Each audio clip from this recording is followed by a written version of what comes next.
En este punto del curso hemos aprendido todo lo necesario para instalar, configurar y personalizar una aplicación con NUST 3, además de conectarla con una aplicación externa y mostrar estos datos dinámicamente utilizando componentes reutilizables.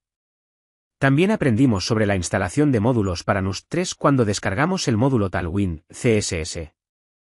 Así que ha llegado el momento de comenzar a explorar la implementación de un proyecto desacoplado o headless, que conecte nuestra aplicación de NUST 3 con una web en Drupal 11.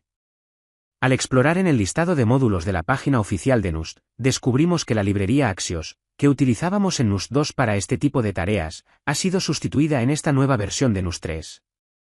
Si hacemos clic para acceder a su documentación, comprobaremos que entre los requerimientos necesarios está la instalación de al menos un módulo contribuido dentro de Drupal antes de poder conectarnos con él. Normalmente Drupal nos ofrece una gran variedad de módulos que facilitan la mayoría de las tareas relacionadas con el desarrollo o maquetación de nuestros proyectos, pero en esta ocasión, al tratarse de un proyecto desacoplado, en lugar de descargar e instalar ambas aplicaciones por separado, instalaremos la opción que unifica ambos, minimizando el tiempo de arranque para nuestras pruebas. Dentro de la misma página oficial del módulo, buscaremos el apartado donde nos ofrece varias opciones preconfiguradas, dentro de las que escogeremos la primera de ellas.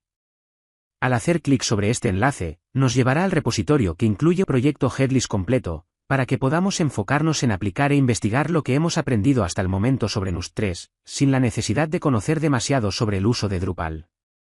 Una vez dentro del repositorio, tendremos que clonar los archivos en la ubicación de nuestra preferencia y a continuación seguir cada uno de los pasos detallados en la guía que vemos en la parte inferior de la misma página. En esta ocasión, en lugar de utilizar Lando, como hemos hecho durante todo este capítulo, el proyecto funciona con Dev, que aprendimos a instalar en el capítulo 24 de los entornos, por lo que debería funcionar sin ningún problema. Antes de comenzar con esta instalación, nos aseguraremos de haber detenido todos los contenedores para evitar errores por conflictos de puertos. Comenzaremos colocándolos en la ubicación dentro de nuestro WSL2 para iniciar la clonación de los archivos desde el repositorio. Luego nos moveremos al interior de la carpeta que se ha creado con la clonación, para comenzar con la ejecución de los diferentes comandos que iremos explicando. El primer comando es el que se encargará de arrancar nuestro servidor e instalar los primeros archivos que se han configurado para este proyecto.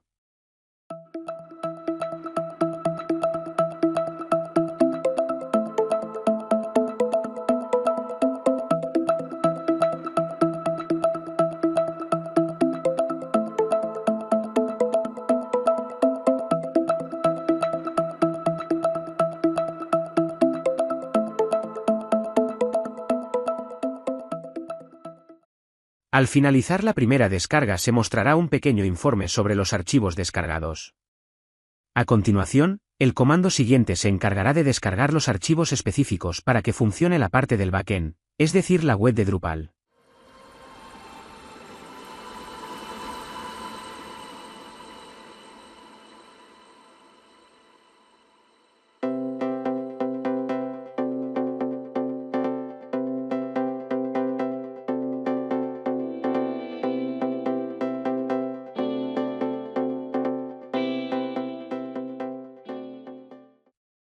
Una vez finalizado este proceso de descarga, el siguiente comando se encargará de instalar un proyecto Drupal nuevo, con el perfil de instalación estándar, incluyendo el usuario administrador. En el siguiente comando se activará el módulo Lupus de Couplet Drupal, imprescindible para conectar con la aplicación NUST 3 y el resto de dependencias necesarias. A continuación se añade la configuración necesaria dentro del módulo Lupus de Couplet Drupal, que incluye la URL del frontend, que utilizará nuestra aplicación de NUST 3. El último de los comandos se encargará de actualizar la contraseña del administrador e iniciar la web de Drupal para que podamos acceder con esos datos. En cuanto todo el proceso de instalación haya terminado, podremos abrir el navegador utilizando las dos direcciones que veremos justo debajo de las instrucciones.